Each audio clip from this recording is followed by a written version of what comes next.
Eight point B 90 degree, at point D the angle is 270 degree. So दोनों पे जो है हमारे पास थीटा की वैल्यू ज़ीरो हो जाएगी, डब्ल्यू की वैल्यू ज़ीरो हो जाएगी, टेंशन और सेंट्रीपिटल फोर्स आपस में इक्वल हो जाएंगी, velocity v is equal to under root 3 g r रह जाएगी। उसके बाद हम चलते हैं सेंट्रीपिटल फोर्स पे।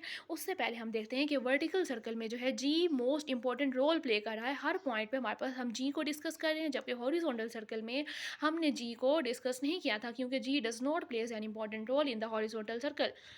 नेक्स्ट टॉपिक है सेंट्रीपिटल फोर्स। अगर हम लीनियर फार्मूला देखें, f c is equal to m v square over r. अगर हम मैस और वेलोसिटी को कांस्टेंट रख लेते हैं तो जो हमारे पास सेंट्रीपिटल फोर्स है वो आर के इन्वर्सली प्रोपोर्शनल आ जाएगी और ग्राफ इस तरह से बन जाएगा। लेकिन अगर हम दोनों साइड से यानी ऊपर और नीचे एम से यानी मैस से मल्टीप्लाई कर देंगे तो m square v square over m r, यानी एम स्क्र वी स्क्र किसके इक्वल हुआ, p square over m r के।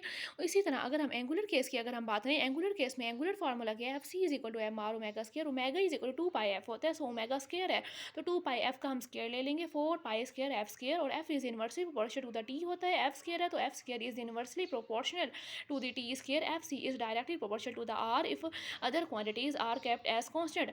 और इसका ग्राफ जो है इस तरह से बनेगा।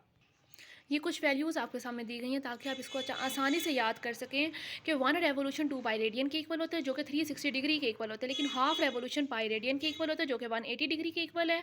1/4 रेवोल्यूशन पाई बाई 2 रेडियन के इक्वल होता है, जो कि 90 डिग्री के इक्वल है। इसी तरह 1/8 रेवोल्यूशन पाई बाई 4 रेडियन के इक्वल होता है, जो कि जो है हमारे पास 60 डिग्री के इक्वल होता है। और further 1/12 revolution is equal to pi by 6 radian के इक्वल होता है, जो कि हमारे पास 30 डिग्री के इक्वल है।